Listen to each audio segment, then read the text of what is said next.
Alhamdulillahi, cikin murna da farin ciki, ƙasar jamhuriyar Nijar da kuma ƙasar Benin sun sake haɗewa da juna tun bayan ɗaukar shekaru ana zaman doya da manja, zaman tankiya a tsakani. A yanzu dai, babban shugaba kuma sabon shugaban ƙasar Benin da ya kawo ziyara zuwa ƙasar jamhuriyar Nijar domin ƙulla babbar alaƙa da gwamnatin CNSP ta shugaban ƙasa Janar Darme Abdurrahman Chani. Abu ne da yi wa al'ummar farin ciki, musamman ma na Nijar da na Benin ɗin baki ɗaya, wanda ake sa ran za a kawo ƙarshen wannan zaman tankiya, za a ƙulla babbar alaƙa tsakanin ƙasar Nijar da kuma ƙasar Benin. Inda shugaban ƙasa Janar Darme Abdurrahman Chani ya taro shi daga filin jirgin nan, wato filin jirgi na jihar Yamai na Joramani, inda da haɗin gwiwar waɗannan manyan shugabanni da suka dafa wa Chani baya domin tare shugaban ƙasar. Inda suka yi zama na musamman tsakanin shugabannin guda biyu, Chani da kuma Wadani, inda suka tattauna akan batutuwa da dama da suka shafi ƙasar Nijar da kuma ƙasar Benin. Sun tattauna akan al'amura da suka shafi kasuwanci da ma al'amura da suka shafi buɗe iyakokin ƙasar wanda suka kasance a rufe a baya, wanda wannan muhimman abubuwa da aka tattauna abubuwa ne da za su sanya 'yan ƙasar biyu farin ciki, ƙasar Benin da ƙasar Nijar. Inda bayan tarasa da aka yi daga filin jirgin tare da tawagar shugaban ƙasar Nijar ɗin da kuma tawagar tasa da suka zo ƙasar ta Nijar,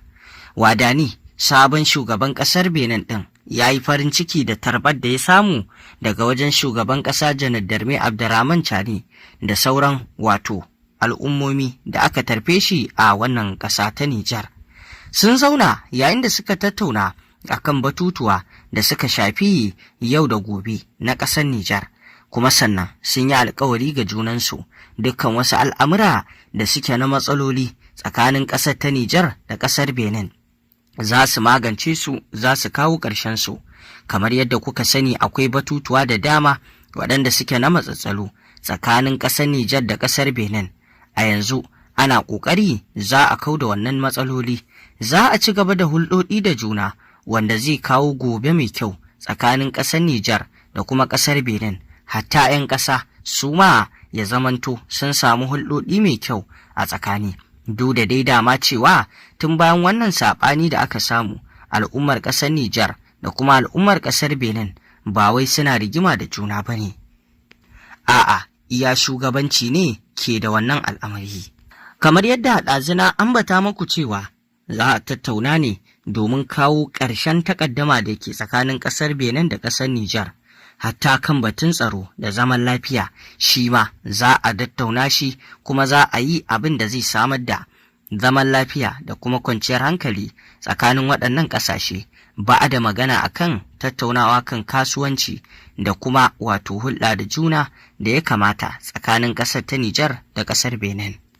Sannan a cikin wannan ganawa da tattaunawa ne suka yi alkawari tsakani Benin da Nijar za su yi abin da zai gina al'ummar ƙasashen nasu baki ɗaya, wanda zai kawo ɗiyauci da kuma farin ciki a zukatan al'ummar ƙasar baki ɗaya. Sannan kuma za su ba da hankali sosai da gudunmawa ta musamman domin tabbatuwar zaman lafiya tsakanin waɗannan ƙasashe guda biyu ya dawwama, Nijar da kuma ƙasar Benin,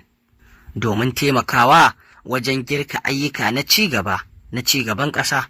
na ci gaban al'umma kuma. Akan batun tsaro kuwa, shugabannin guda biyu sun ce sun yi la'akari da irin ayyuka na ta'addanci da ke faruwa a yankin Sahel da ma yankuna na Afirka, inda suka tabbatar da cewa dole ne sai ƙasashen sun haɗa wato hannu da hannu, sun haɗa ƙarfi da ƙarfi, an rungumi juna domin kawar da wannan matsala. Shugabannin ƙasashen guda biyu, Chani da kuma Romuald Wadani, sabon shugaban ƙasar Benin ɗin, sun ce za a rungumi juna, za a cuɗanyi juna domin daƙile wannan matsala ta ta'addanci da rashin tsaro. Sannan a mataki na gaba, shugabannin ƙasashen guda biyu sun amanna da cewar sai an samar da abin da yake na kwanciyar hankali da tsaro, sannan magana akan batun tattalin arziki ya biyo baya, wanda zai ba da dama wajen ayyuka na ci gaban ƙasa da ma ci gaban al'ummar ƙasashen guda biyu. da kuma ƙara danƙon zumunci da raya al'adu na tsakanin ƙasar Nijar da kuma Benin. Haka zalika za a yi larwai sannan za a yi duba akan wato rufe iyakokin ƙasashen guda biyu, za kuma yi abin da ya dace dangane da batun buɗe waɗannan iyakoki na tsakanin ƙasar Benin da ƙasar Nijar wanda suka daɗe a rufe.